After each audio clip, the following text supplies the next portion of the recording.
నా ఒళ్ళు వంచి నేను పని చేస్తాను. నేను దుక్కి దున్నే గుంటలు తీశాను.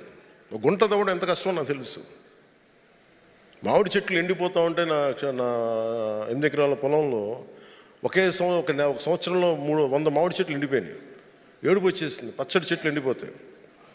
ఇంకొక సంవత్సరం సినిమాలన్నీ మానేసి కూర్చొని మళ్ళీ వాటిని రక్షించుకోవడం, నాకు ఇందులో ఎన్ని కోట్లు వస్తాయో నాకు తెలియదు, కానీ ప్రతి మొక్క బతకాలని తప్పించాను ఆ రోజు.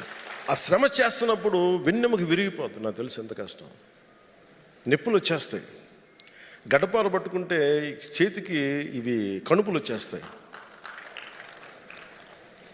కడుపు ఆర్చుకుపోద్ది. ఎంత కష్టం. ఒక పారేసి ఒక చిన్న తట్టెడు లాగాలి అంటే ఎంత కష్టమో నాకు తెలుసు. అందుకని మీ కష్టాన్ని గుర్తించాలి, మీకు గౌరవం ఇవ్వాలంటే దేశంలోనే రాష్ట్రంలోనే ఉన్న ప్రతి యువకులు శారీరక శ్రమ అనేది కొంత చేయాలి. అందుకని